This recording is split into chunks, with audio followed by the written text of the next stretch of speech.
Assalamualaikum warahmatullahi wabarakatuh. Okey, untuk hari ini cikgu nak sambung bab daun sebagai organ utama fotosintesis. Sebelum ni kita dah bincangkan penyesuaian daun untuk fotosintesis. Kita dah bincang tayang ni. Minggu lepas kita dah bincangkan penyesuaian struktur dalaman daun dengan fotosintesis. Okey, jadi hari ini kita nak bincangkan proses fotosintesis.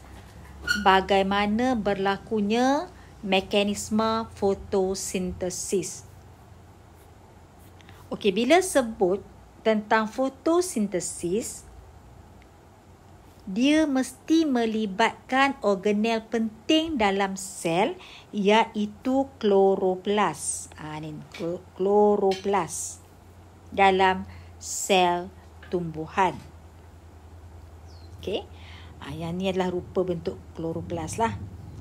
Jadi kita nak zoom kloroplas dengan lebih dalam lagi. Okey, awak boleh tengok buku teks awak. Ini adalah struktur kloroplas. Okey. Cikgu baca. Semasa di tingkatan 4, anda telah diperkenalkan dengan komponen kloroplas di dalam sel tumbuhan yang berfungsi sebagai tapak fotosintesis.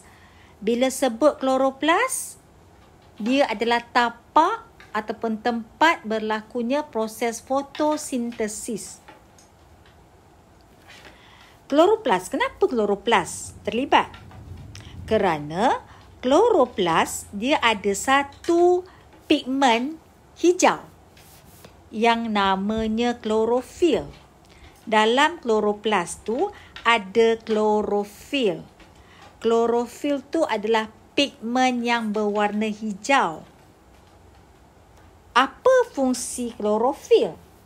Menyerap cahaya matahari dan menukarkan tenaga kimia semasa fotosintesis. Ini tugas klorofil. Okey, kita tengok dah. Kita tengok kloroplas secara lebih mendalam.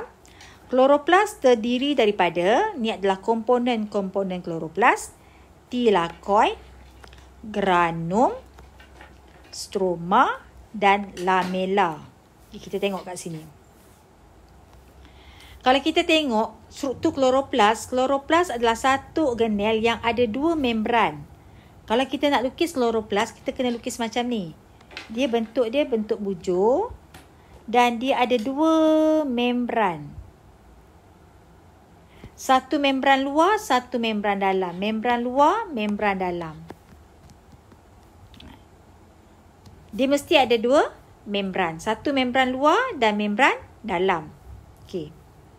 Dan kat dalam kloroplas kita ada struktur yang macam piring, macam cakra bulat, tapi dia bersusun bertingkat-tingkat.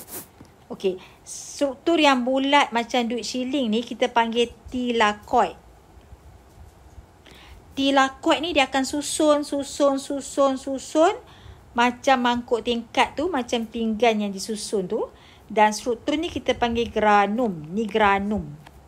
Jadi tolong bezakan tilakoid dan granum. Sementara lamella pula adalah satu struktur yang menyambungkan granum dengan satu granum. Macam ni. Ini lamella. Okay, nampak ni lamella. Ni lamella. Ni lamella. Ini lamella. Okay, kalau cikgu nak lukis macam ni lah nah. Kalau saya nak lukis lah. Ini tilakoid. Ini pun tilakoid. Tilakoid. Jadi bila dia dah bertindak-tindak ni kita panggil granum. Okey. Tilakoid, tilakoid, tilakoid, tilakoid. Kan? So lamella yang mana? Lamella yang ni. Itu lamella. Dia macam satu jambatan lah yang menyambungkan satu granum dengan satu granum. Okey. Jadi kita dah jelas apa dia tilakoid, apa dia granum. Lamella. Stroma. Stroma adalah cecair kat dalam kloroplas. Ini stroma. Okay, saya buat color ni. Ini stroma. Dia adalah cecair dalam kloroplas.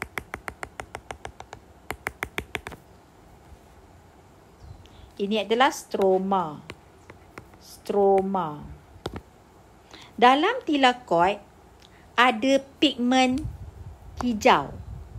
Pigmen hijaunya namanya klorofil. Okay, ni klorofil. Oh, tak jelas warna hijau dia. Ini klorofil. Klorofil. Klorofil. Klorofil.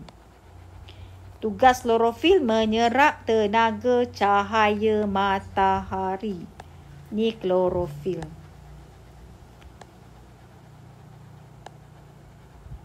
Okey. Jelas ya? Okey, kita baca jap. Kantung tilakoid adalah kantung yang berbentuk cakra yang mengandungi klorofil.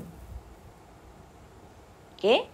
Di tilakoid terdapatnya pigmen fotosintesis iaitu klorofil yang memerangkap tenaga cahaya matahari. Tindak balas ini adalah tindak balas bersandarkan cahaya akan berlaku dalam tilakoid. Tak apa, nanti kita akan belajar. Dia dalam untuk berlakunya proses fotosintesis ni, kita ada tindak balas bersandarkan cahaya, lagi satu tindak balas tidak bersandarkan cahaya.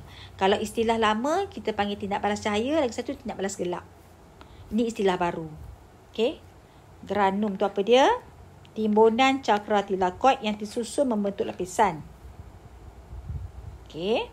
Stroma adalah bendalir yang tidak berwarna yang mengelilingi granum di dalam kloroplas. Dia adalah tapak untuk berlakunya tindak balas tidak bersandarkan cahaya. Jadi jelas ya? Ini adalah struktur kloroplas. Sebab fotosintesis mesti melibatkan kloroplas.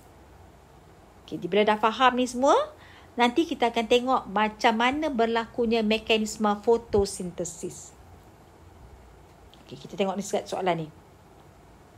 Pada musim luruh, warna hijau pada daun akan berubah menjadi kuning, jingga, merah ataupun coklat.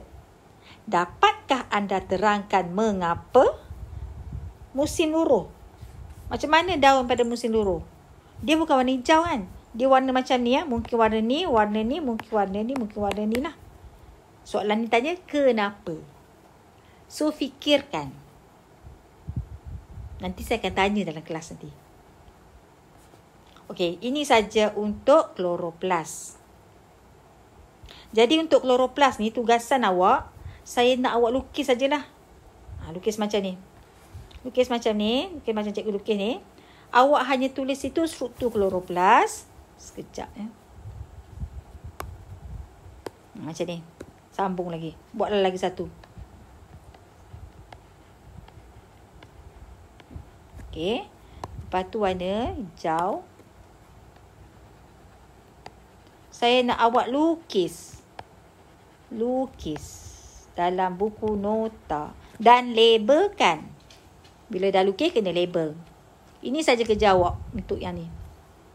Sekejap. Okey. Awak labelkan ni apa? Ini apa? Ini apa? Labelkan stroma.